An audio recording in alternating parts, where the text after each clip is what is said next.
Hello students, welcome to your geography class. Today let us begin our class with sedimentary rock. We were doing the chapter of rocks, so this is a continuation of that chapter only. In the last class we have done the igneous rock, and today we will start from sedimentary rock. So first of all we have to know what is sedimentary rock and how it is produced, or how it is how this kind of rocks originates in the earth's surface. So sedimentary rock, as the name suggests, they are formed from the sediments deposited in the low-lying areas by wind, water, glacier, fast-moving river, all these. So whenever, due to the force of all these natural elements like fast-moving wind or rainwater or glacier or a river water, when they are breaking the big rock masses into smaller pieces or fine particles, and these fine particles they are deposited in low lying areas, maybe in the river bed or seabed. So eventually when they are forming layers over there, and when one layer above another, in this way many layers are formed, then these layers, because of the pressure of the upper lying layers, they got cemented, they got stuck with each other, and in course of time they are forming rocks. So these kind of rocks are considered as sedimentary rocks, or they are known as sedimentary rocks. So, as the formation suggests that sedimentary rocks are formed in layers, that is, layer after layer is formed, and when these layers eventually they got cemented together, they are forming the sedimentary rock. So that is why we find many layers in the sedimentary rock, and they are also known as stratified rocks, because strata means layer. So as because we find many layers in the sedimentary rock, so they are also known as stratified rocks. Okay, and these layers are separated from each other by the bedding plane. Okay, so now sedimentary rocks can also be classified into different categories. So on the basis of the formation, we can classify sedimentary rock as mechanically or physically formed sedimentary rock, then we can say organically formed sedimentary rock, and last but not the least, chemically formed sedimentary rock. So the first category, that is mechanically or physically formed sedimentary rocks, are those which are formed with the help of the agents, natural agents like wind, water, glacier and rainwater. When these natural agents they break down, or they are breaking down rocks into smaller particles or fragments, and these fragments or sediments they are transported and deposited in layers, it is forming the mechanically or physically formed sedimentary rock.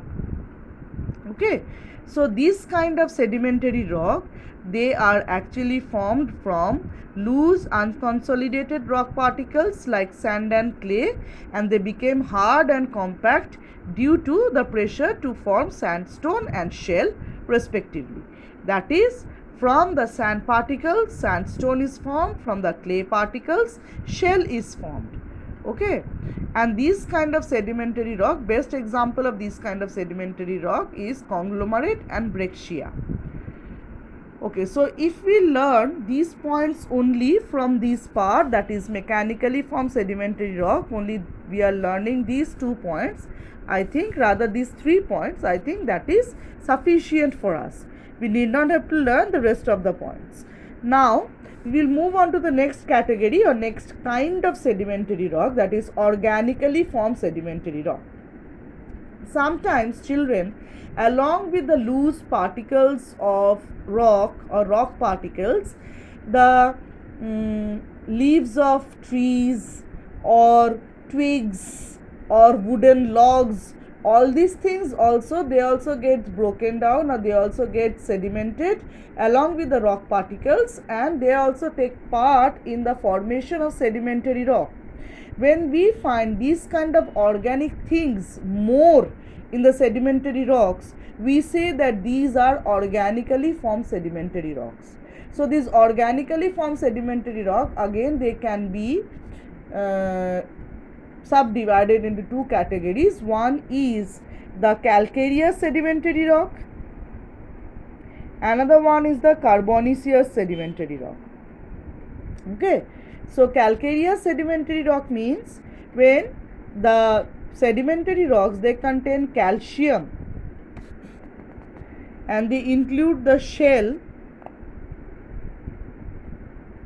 of different marine organisms, that is, can be crab, can be snail, okay, can be oysters. So when the sedimentary rocks, they are containing the particles of shells of different animals, so these shells, when they are breaking down, they are forming small, very small particles or powder like things, and eventually they got cemented with each other and they are forming rock. So we can say that these are calcareous sedimentary rock. What about carbonaceous sedimentary rock? The carbonaceous sedimentary rocks are formed by the decay and deposition of plants. Okay, that is, they have more of carbon in them.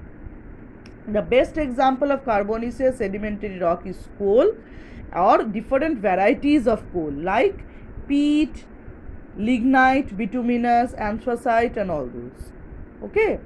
Now last but not the least, for this one, that is organically formed sedimentary rock, we are learning all the points because all of them are important for us, so we are learning all of them. Now last but not the least, that is chemically formed sedimentary rock. These kind of rocks are formed when minerals which can be dissolved in water. So there are certain minerals which have the unique property, that is, they can get easily dissolved into water. So when the water evaporates, the mineral is precipitated. So in this case, the layer of minerals are precipitated in the low-lying areas, and eventually these layers of minerals get cemented with each other. They got very hard, compact, and they are forming chemically formed sedimentary rocks. Okay, mainly rock salt or gypsum is the best example of this kind of sedimentary rock, and limestone is also there. Okay, so mainly rock salt and gypsum and limestone can also be a fine example or very good example of chemically formed sedimentary rock. Now if we want to know the characteristics of sedimentary rocks, we need to learn this, that they are formed in layers or strata and they are known as stratified rocks. As in the last class I said that as because igneous rock have no layers or strata in them, so that is why they are known as unstratified rocks. Similarly, sedimentary rocks are known as stratified rocks. Ripple marks are seen in these rocks as because these rocks are often formed under water, so we can find ripple marks within the layers or within the stratas. There is usually a presence of fossils in the sedimentary rock. Yes. Why? Because when one layer has formed, maybe the dead body of a marine organism or a leaf has fallen on it, and above that another layer has formed. So the dead body or the leaf, the impression remain within the layers of the rock. The body get decayed or decomposed, but the organic matter get decayed or decomposed, but the impression of the leaf or impression of the marine organism, body of the marine organism remains within the rock. That impression is known as fossil. So it is only sedimentary rock which can contain a fossil. Okay, that is igneous rock or metamorphic rock, they do not contain fossil. Only sedimentary rock can contain fossil. Next point, that is they are porous and allow water to pass through them. Okay, next point is they do not have crystals, and as these rocks are soft, they are prone to weathering and erosion. That is why it has been said that sedimentary rocks are soft. Actually, children, rocks can't be soft, but the thing is, if we compare the hardness, we will say that sedimentary rock is least possible hardest. Okay, if we compare the hardness of sedimentary rock, igneous rock and metamorphic rock, we can say that sedimentary rock is least possible hardest.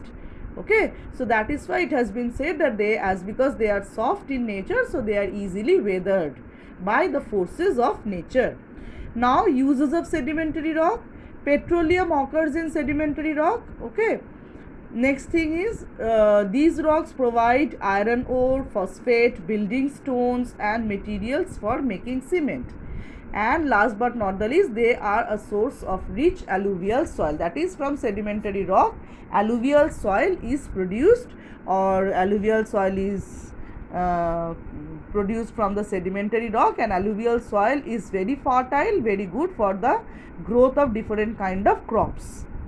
Now, in this chapter, the last category of rock or last type of rock is metamorphic rock. Okay.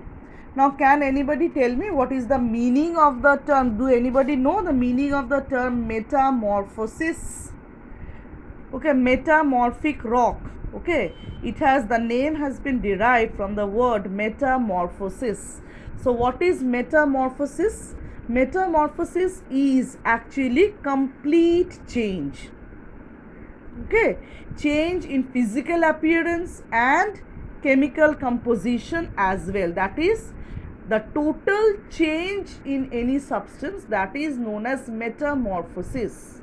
So, when usually due to very high temperature and huge pressure, when an igneous rock or sedimentary rock got totally changed, I repeat, when an igneous rock or sedimentary rock got totally changed due to very high temperature or huge pressure, okay, that is, the rock got totally changed, the external appearance and the internal structure of the rock got totally changed, it is known as metamorphic rock. So, if a igneous rock has become a metamorphic rock, the physical and chemical properties of the new rock will be totally different from the previous one. Similarly, when a sedimentary rock got metamorphosized, or when a sedimentary rock got become metamorphic rock, again its physical appearance and chemical composition got totally changed. That is why the new rock is totally different from the previous one. Okay, usually metamorphosis occurs under two conditions. If the rock is exposed to very high temperature, or if the rock is exposed to or rather the rock is bound to endure huge pressure. So, under temperature and pressure, these changes can occur. So, one type of metamorphosis is thermal metamorphosis. So, obviously thermal metamorphosis occurs because of the influence of very high temperature. Okay. So, they have given some example.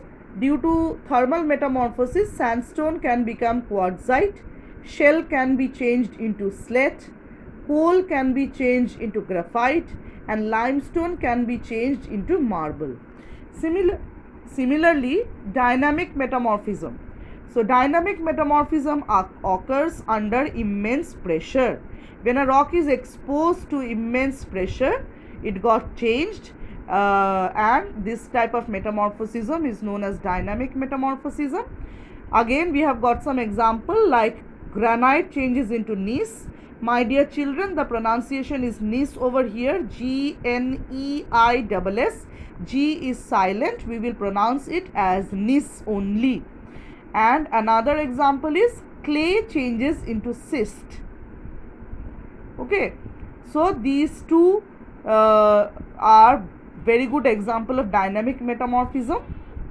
Now, the next one is contact metamorphism. So, what is contact metamorphism? This takes place in the regions of volcanic activity or mountain building.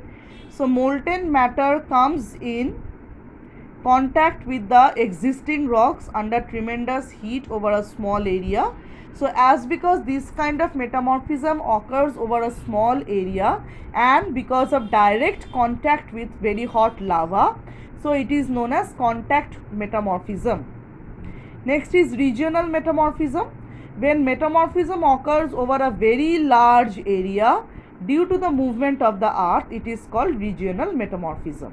So this is all about the metamorphic rock. We have to learn the characteristics also. The characteristics are, they are very hard rocks, like the igneous rocks. Metamorphic rocks also are very hard. They have closely banded structure with interlocking of crystals. So the layers of the rocks are like this. We find horizontal layers with interlocking vertical layers. Okay, so the structure of the rock is like this, and we find precious minerals like rubies and sapphires within these metamorphic rocks. Now what about the uses? They contain useful materials like gneiss, quartzite, graphite and marble. Gneiss is used as a raw material in the construction of buildings. Quartzite is used for glass making. Graphite is used for making pencils and batteries.